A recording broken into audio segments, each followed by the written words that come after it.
कहो खुदा से मेरी मुश्किलें बड़ी हैं, ये मुश्किलों से कह दो मेरा खुदा बड़ा है, मेरा खुदा बड़ा है, मेरा खुदा बड़ा है।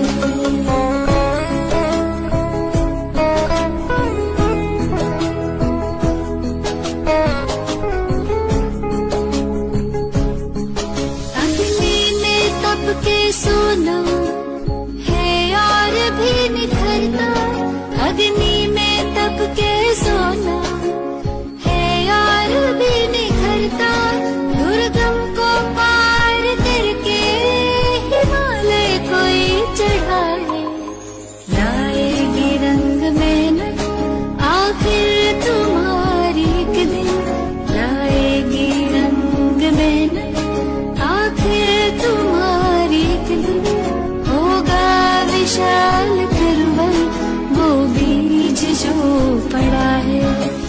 ये मत कहो खुदा से मेरी मुश्किलें बड़ी हैं, ये मुश्किलों से कह दो मेरा खुदा बड़ा है, मेरा खुदा बड़ा है, मेरा खुदा बड़ा है।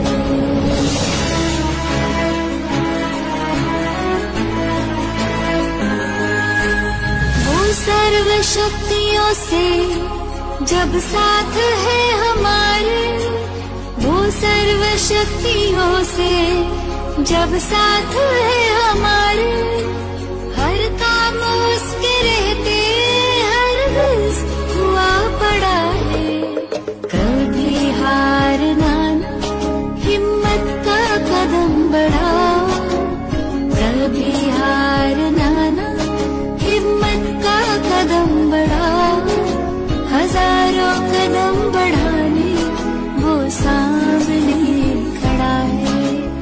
ये मत कहो खुदा से मेरी मुश्किलें बड़ी हैं, ये मुश्किलों से कह दो मेरा खुदा बड़ा है, ये मुश्किलों से कह दो मेरा खुदा बड़ा है, मेरा खुदा बड़ा है, मेरा खुदा बड़ा है, मेरा खुदा बड़ा है। बंदी छोड़ सतगुरु रामपाल जी महाराज जी की जय हो। परमेश्वर की सभी प्यारी आत्माओं को दास का सत्साई। पुण्यात्माओं, पूर्ण परमेश्वर कबीर साहिब जी ने एक बार पुनः कलयुग की इस बिचली पीढ़ी में सतगुरु रूप धारण करके हमें जिस अनमोल सत भक्ति और तत्व ज्ञान से परिचित करवाया है, निसंदेह इस घोर कलयुग में हम सब पर उनकी तरफ से यह असीम अनुकंपा का प्रतीक है, और इस अनुकंपा के लिए हम उस समर्थ परमात्मा का जितना गुणगान करें उतना ही कम होगा। सतगुरु आशीर्वाद से आज हम रक्षा मंत्र के सरलार्थ को समझने की कोशिश करते हैं। हालांकि दास ना ही तो इस लायक है और ना ही अधिकारी है कि आदरणीय गरीबदास जी महाराज द्वारा रचित किसी भी वाणी या शब्द का सरलार्थ कर सके, लेकिन परम पूज्य सतगुरु रामपाल जी महाराज द्वारा अनुवादित रक्षा मंत्र को उन्हीं के आशीर्वाद से और अधिक सरल तरीके से समझने और समझाने का तुच्छ प्रयास करने जा रहा हूं, जो कि सतगुरु देव जी द्वारा प्रत्येक भगत को साध संगति के अंतर्गत प्रदान किया गया एक अधिकार है। पुण्यात्माओं, असुर निकंदर रमैनी के अंत में 8 पंक्तियों का एक रक्षा मंत्र लिखा हुआ है, जिसमें लिखा है, सतगुरु शरण शरण आई, शरण गए कछु बहने व्यापे, काल जाल भय मिट जाई, रोग शोक जल शिखर न व्यापे, सम्मुख ना ठहराई, जरगनी तन निकट में आवे, दूरी जा कर गाई, वीर बताल बान ना लागे, जम के कोट ढाई, अठनवे पुण्य उठ ना लागे, उल्ट तई दर खाई, कह कबीर सोई उठ पावे, सुख शब्द मिल जाई, कह कबीर हम जम दल पेला, सतगुरु नाथ दुहाई, बैर करे सोए दुख पावे, सुरत सतगुरु दुहाई, कहे कबीर हम जम दल पेला, सतगुरु नाथ दुहाई। पुण्यात्माओं, रक्षा मंत्र वाली ये 8 पंक्तियां उस वास्तविक रक्षा मंत्र की महिमा का गुणगान है जो एक भगत की पल पल रक्षा करता है।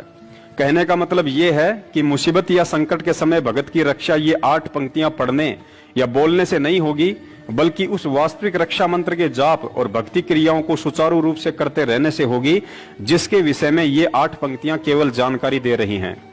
इस बात को और अधिक गहराई से समझने के लिए हमें नित्य नियम का सहारा लेना पड़ेगा। जिस प्रकार हम सुबह का नित्य नियम करते हैं और नित्य नियम करते समय सबसे पहले मंगलाचरण पढ़ते हैं, फिर उसके तुरंत बाद मंत्र लिखा हुआ आता है जिसमें परम पूज्य सतगुरुदेव जी हमें पढ़ाते हैं। मंत्र अनाहत मंत्र, शुभ सलाहत मंत्र, अजोख मंत्र, बेसुन मंत्र, निर्वाण मंत्र धीर है।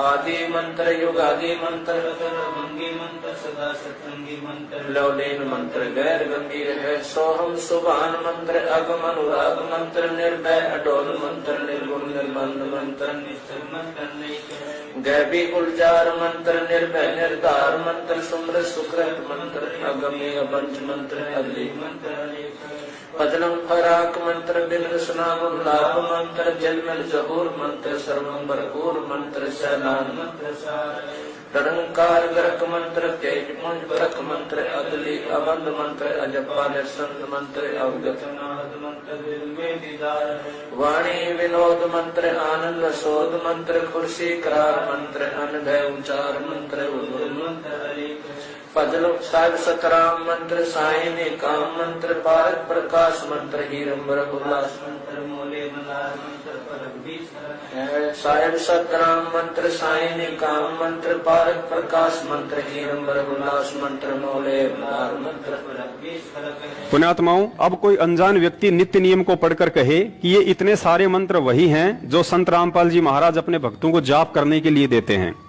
लेकिन वास्तविकता तो आप और हम ही जान सकते हैं कि ये वो अनमोल मंत्र नहीं हैं जो पूज्य गुरुदेव हमें प्रदान करते हैं, बल्कि यहाँ नित्य नियम वाले ये मंत्र तो उन वास्तविक सत भक्ति मंत्रों की महिमा और महत्वता का कलम तोड़ बखान कर रहे हैं जो हमें गुरुजी नाम दीक्षा के समय देते हैं।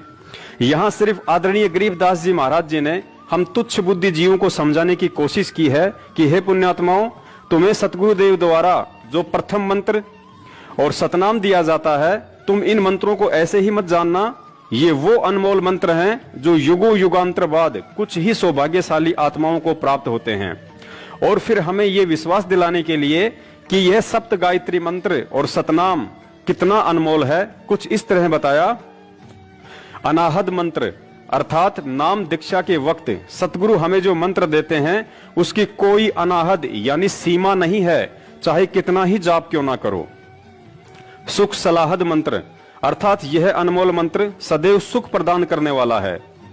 अजोख मंत्र अर्थात यह अनमोल मंत्र इस सृष्टि में अद्वितीय है, इसके समान दूसरा अन्य कोई मंत्र नहीं है जो शरीर कमलों में विराजमान 5 प्रधान देवताओं ब्रह्मा विष्णु महेश गणेश और दुर्गा जी का ऋण उतारने में सक्षम हो।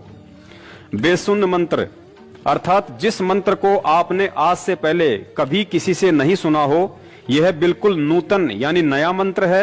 इसे केवल स्वयं परमेश्वर कबीर साहिब ही सतगुरु रूप में आकर विशेष आत्माओं को सुनाते हैं, इसलिए इसे बेसुन मंत्र भी कहा जाता है।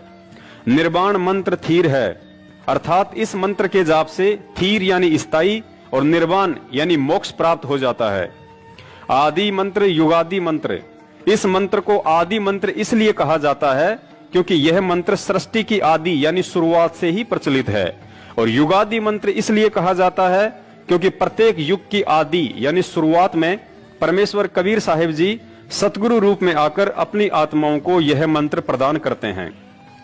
अचल अभंगी मंत्र अर्थात यह मंत्र अचल है, स्थायी है, इसमें कभी भी परिवर्तन नहीं होता है। और अभंगी इसलिए है क्योंकि यह कभी भी भंग यानी खंड नहीं होता है।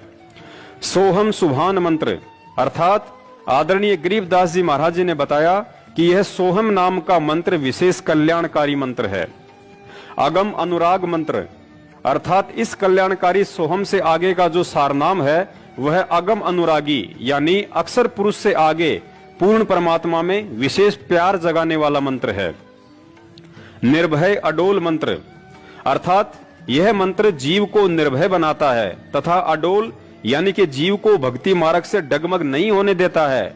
इस वास्तविक भक्ति मंत्र की प्राप्ति के पश्चात जीव को अनेकों चमत्कार होते हैं जिस कारण साधक दृढ़ रहता है। निर्गुण निर्बंध मंत्र निश्चल मंत्र नेक है निर्गुण अर्थात दिखने में व्यक्ति को लगता है जैसे यह कोई नकली मंत्र है, लेकिन यह तो निर्बंध अर्थात काल का बंधन समाप्त करने वाला और सत्यलोक में निश्चल यानी कि स्थायित्व प्रदान करने वाला नेक अर्थात शुभ मंत्र है। गैबी गुलजार मंत्र अर्थात सत भक्ति का यह गैबी गुलजार यानी कि गुप्त मंत्र है जो विशेष आत्माओं को स्वयं परमेश्वर ही आकर बताते हैं। निर्भय निराधार मंत्र, निराधार अर्थात जिस साधक का सब कुछ लूट चुका हो, जिसका कोई आधार यानी सहारा ना बचा हो, उस साधक को यह मंत्र हिम्मत, हौसला और लाभ देकर निर्भय बनाता है। सुमृत सुकृत मंत्र अर्थात जो इस नाम का सुमरन करते हैं उनके सभी कार्य सिद्ध होते हैं। अग्नि अबंध मंत्र अर्थात जो इस मंत्र का जाप करते हैं वे अग्नि अर्थात गम रहित होकर मुक्त हो जाते हैं। अदली मंत्र अलेख है। अदली अर्थात यह न्यायकारी मंत्र है जो पूर्ण परमेश्वर द्वारा न्याय करके अर्थात दूध और पानी को छानकर यानी निर्णय करके दिया गया मंत्र है। और अलेख का मतलब है कि यह मंत्र चारों वेदों में ना होकर केवल परमेश्वर के तत्व ज्ञान में ही है। अतः प्रचलित चारों वेदों में कहीं भी इसका लेख ना होने के कारण इसे अलेख मंत्र भी कहा गया है। फजलम फराक मंत्र अर्थात पूर्ण परमात्मा कबीर साहिब जी द्वारा दिया गया यह मंत्र साधक को परमात्मा के फजल अर्थात रहम के काबिल बनाता है। और फराक यानी कि इस मंत्र के जाप से साधक का परमात्मा से अटूट प्रेम हो जाता है। बिन रसना गुणलाप मंत्र अर्थात इस सतनाम मंत्र का बिना जिव्या हिलाए जाप करना होता है। अर्थात यह मंत्र श्वास श्वास के माध्यम से साधक को परमात्मा के गुणों की याद दिलाता है। झिलमिल जहूर मंत्र अर्थात यह मंत्र साधक को परमात्मा का वह झिलमिल करता हुआ प्रकाश में लोक प्राप्त करवाता है जिसमें झिलमिल झिलमिल रोशनी का जहूर अर्थात नजारा है। सर्वंग भरपूर मंत्र अर्थात यह मंत्र उस सर्वंग परमात्मा की याद दिलाता है जिसकी शक्ति सृष्टि के कण कण में व्याप्त है। सैलान मंत्र सार है अर्थात जो साधना परमेश्वर कबीर साहिब जी ने बताई है उस साधना के मंत्र सर्व सुखदायक व वास्तविक हैं। ररंकार गरक मंत्र अर्थात कबीर परमेश्वर जी के भक्ति मंत्रों का जाप ररंकार गरक भाव यानी कि विशेष कसक के साथ जाप करने से विशेष लाभ होता है और मंत्र सिद्धि शीघ्र प्राप्त होती है। तेज पुंज परख मंत्र अर्थात इन मंत्रों का जाप परमात्मा को पहचानने के लिए करें क्योंकि प्रकाश ज्योति निरंजन का भी है, प्रकाश अक्षर पुरुष का भी है और प्रकाश पूर्ण परमेश्वर कबीर साहिब जी का भी है। लेकिन जो मंत्र कबीर परमात्मा ने हमें दिया है उसके जाप से अन्य प्रभुओं का प्रकाश अर्थात उनकी समर्थता फीकी नजर आने लगेगी। इससे पहचान होती है कि कहीं हम गलती से काल को भगवान मानकर उसके जाल में तो नहीं फंस रहे हैं। अदली अबंध मंत्र अजप्पा निसंद मंत्र अर्थात यह न्यायकारी मंत्र सभी बंधनों से छुड़वाने वाला है। इस सतनाम मंत्र का जाप श्वास श्वास से होता है। अविगत अनाहद मंत्र आनंद असोद मंत्र अर्थात एक मंत्र यह भी है कि भगत सबको प्यार से बोले, मधुर वचन कहे, इससे स्वयं को भी सुख व आनंद का अनुभव होता है तथा दूसरे भी खुश रहते हैं। खुर्सी करार मंत्र अर्थात यह मंत्र मां के गर्भ में परमात्मा से किया गया सच्चा वादा याद दिलाने वाला है। अनभय उच्चार मंत्र अर्थात कबीर परमेश्वर जी ने जो प्रथम मंत्र सतनाम व सारनाम दिया है उसका निर्भय होकर जाप करो, यह कोई धोखे वाला मंत्र नहीं है। उज्जवल मंत्र अलेख है अर्थात यह मंत्र आपके जीवन को अंधकार से उजाले में ले जाने वाला उज्जवल मंत्र है। यह अनमोल मंत्र सूक्ष्म वेद अर्थात सचिदा घन ब्रह्म की वाणी के अतिरिक्त विश्व के प्रचलित अन्य ग्रंथों में लिपिबद्ध न होने के कारण अलेख है। साहिब सतराम मंत्र शाही निकाम मंत्र अर्थात यह सतमंत्र अविनाशी परमात्मा का है जो निकाम अर्थात निस्वार्थ भाव से हमारे लिए यहाँ आते हैं। पारक प्रकाश मंत्र अर्थात पारखी संत ही परमात्मा के प्रकाश को पहचानते हैं। हीरंबर हुलास मंत्र अर्थात परमात्मा हीरे की तरह स्वयं प्रकाशित है। यह हुल्लास अर्थात बड़ी खुशी की बात है। मोले मलार मंत्र पलक बीच खलक है अर्थात उस परमात्मा की भक्ति से जैसे सावन के महीने में विशेष प्रक्रिया खुशी की होती है और मलार गान गाते हैं, तथा उस परमात्मा ने सर्व संसार को पलक झपकने जितने समय में उत्पन्न किया, फिर विधान बनाकर छोड़ दिया। कर्मानुसार नर मादा से उत्पत्ति होती है और निर्धारित समय पर मृत्यु हो जाती है। इसलिए जन्म मरण तथा बुढ़ापे के कष्ट से मुक्ति के लिए उस परमात्मा के मंत्रों का जाप करना चाहिए।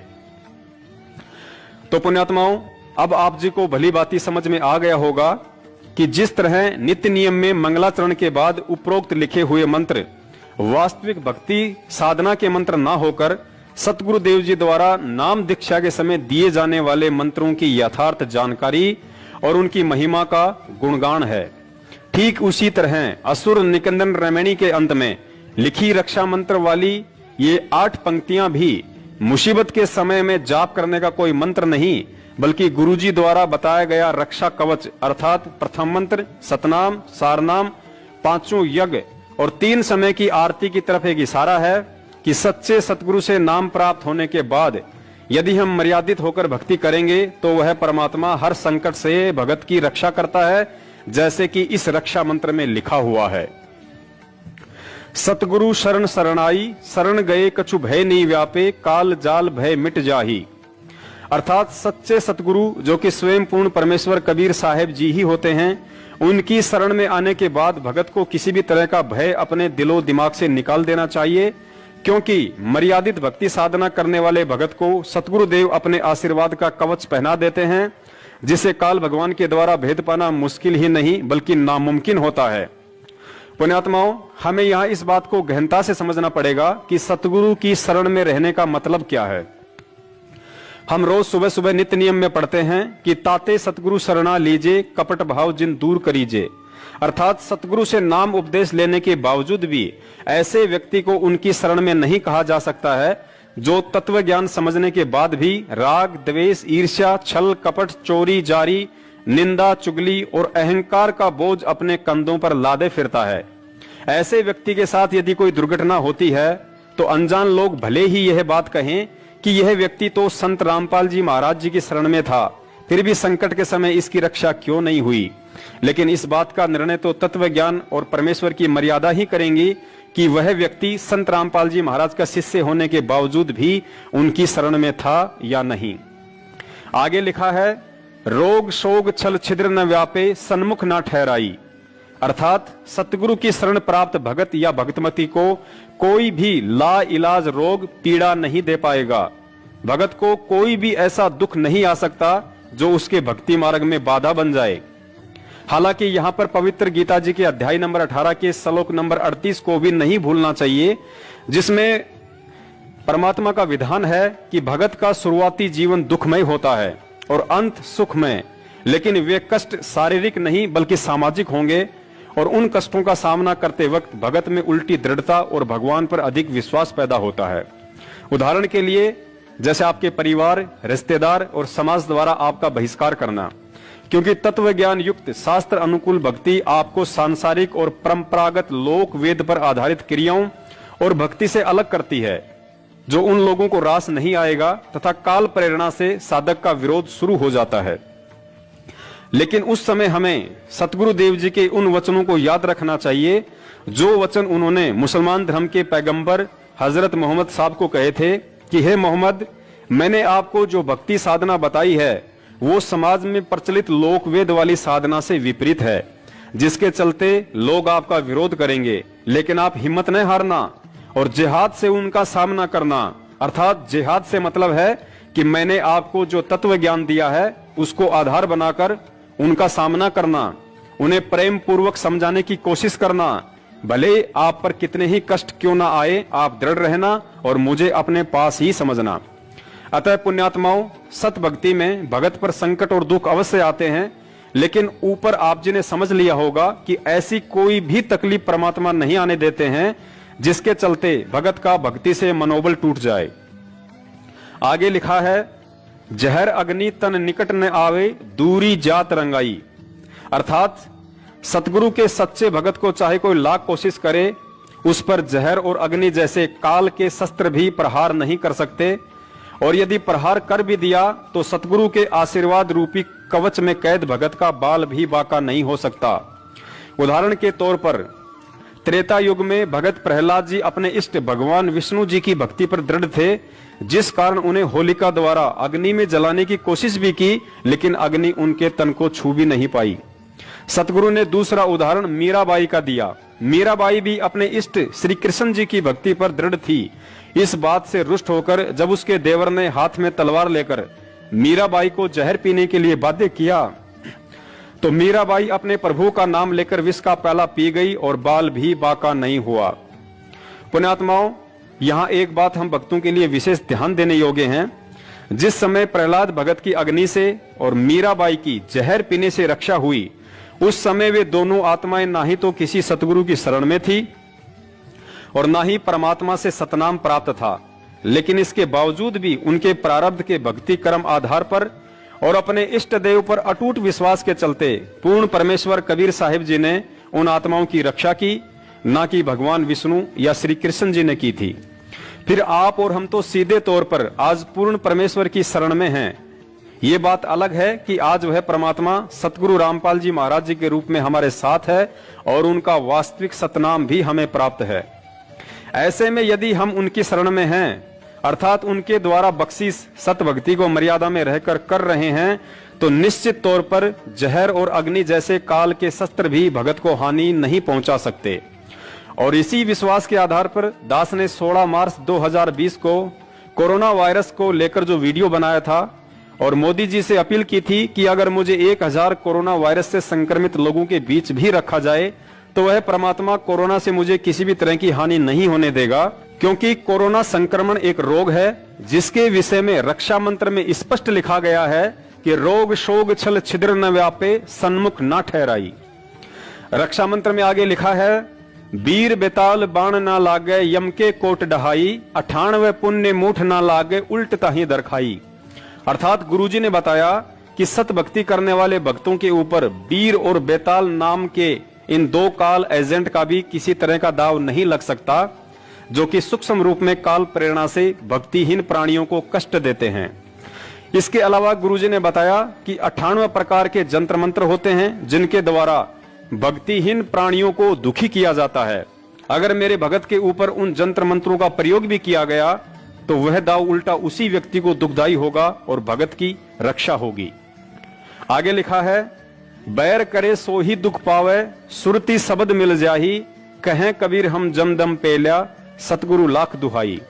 अंत में सतगुरुदेव जी ने बताया, यदि मेरे भगत से कोई राग द्वेष या ईर्ष्या भाव रखेगा तो वह स्वयं ही दुखी रहेगा और मेरे भगत की भक्ति बढ़ेगी। शब्द में सुरती अर्थात नाम मंत्र में भगत का और अधिक विश्वास बढ़ेगा। कबीर साहिब जी कहते हैं कि मेरे नाम के आगे यमदूतों के दल डरकर भाग खड़े होते हैं। इस बात को मैं सतगुरु की दुहाई देकर कहता हूं।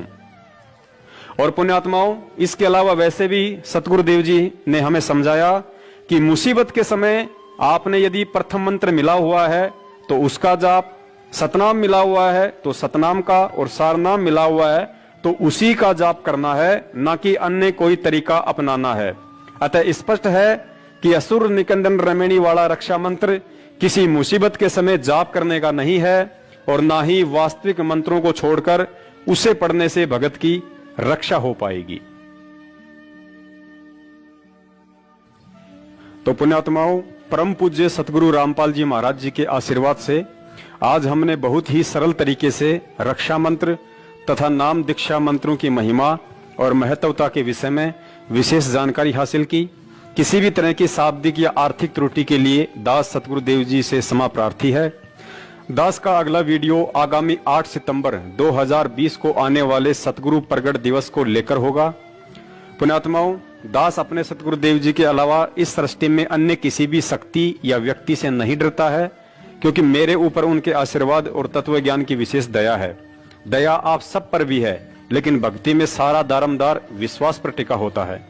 इसलिए दास ना ही तो किसी सतलोक आश्रम मैनेजमेंट के उन व्यक्तियों से भय मानता है जो 5 साल से संगत से गुरुजी के आदेश की आड़ में उल्टे राजनीति जैसे कर्म करवा रहे हैं, और ना ही गुरुजी के भाई बंधु और रिश्तेदारों से जिन्होंने पिछले 5 साल से मुझदास को जान से मरवाने के लिए 3 बार हथियारों के साथ कातिलाना हमला भी करवाया।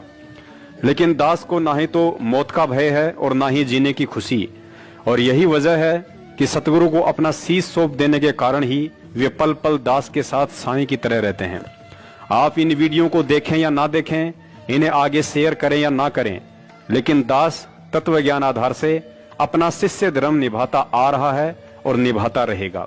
सत साहिब बंदी छोड़ सतगुरु रामपाल जी महाराज की जय हो।